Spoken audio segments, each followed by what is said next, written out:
La métropole du Grand Paris, c'est 131 villes, 7 millions d'habitants, et c'est donc une intercommunalité qui permet à ces 131 maires de décider de la gestion de la zone dense de la grande ville de Paris, c'est-à-dire les 90 000 hectares que représente la métropole avec ses 7 millions d'habitants. Et en cela, les maires décident ensemble de la capacité qu'ils ont à développer leur territoire et à imaginer des projets modernes et des projets que j'espère pour les habitants seront enthousiasmants, autant pour le logement que pour l'activité économique, où l'inverse étant vrai.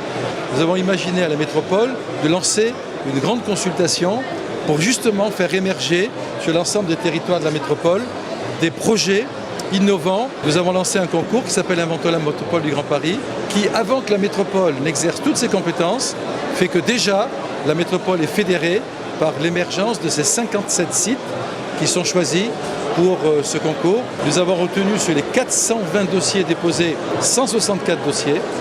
Et au mois de juillet, je réunirai le jury pour décider des 57 lauréats pour ces 57 projets tout à fait exceptionnels. Quand on voit la richesse architecturale et le caractère innovant, que ce soit la transition énergétique ou que ce soit l'immobilité, etc., il y a plus de 360 start-up qui sont candidates dans les différents groupements et des start-up qui sont dans tous les domaines de l'innovation. C'est bluffant. Et cela représente 6 milliards 400 millions d'investissements pour 2 millions de mètres carrés à construire. Et donc, ça fait un point de PIB, de produit intérieur brut de plus, pour la métropole qui représente déjà 24% du PIB national. Donc c'est exceptionnel. Je voulais simplement venir le présenter au MIPIM.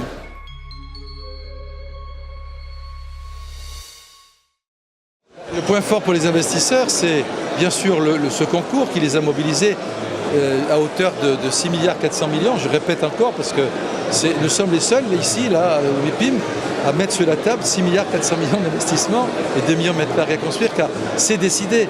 Les financements sont assurés. Alors vous allez me dire pourquoi associer les investisseurs à quelque chose qui est déjà fait, puisque c'est vrai, le concours est financé. Pourquoi? Parce qu'au mois de juin prochain, on lance la deuxième étape du concours. Car en vérité, nous avons eu 112 sites. 112 sites proposés par 112 maires. Et nous n'avons lancé que 57 sites parce qu'on n'a pas voulu saturer la capacité des investisseurs à financer tous ces projets. On a bien fait, parce que 6 milliards 400 millions, il fallait les trouver. J'imagine pas qu'on ait pu trouver le double.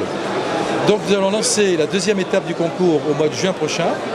Et là, nous mobilisons ici les investisseurs pour la deuxième étape, puisque ce sera une soixantaine de sites nouveaux qui seront mis au concours. Et j'ai déjà rencontré des investisseurs japonais, des investisseurs anglais, des investisseurs chinois et même venant du Golfe qui sont intéressés par le concours. Et je leur dis, mais c'est fini, la première étape, c'est réglé.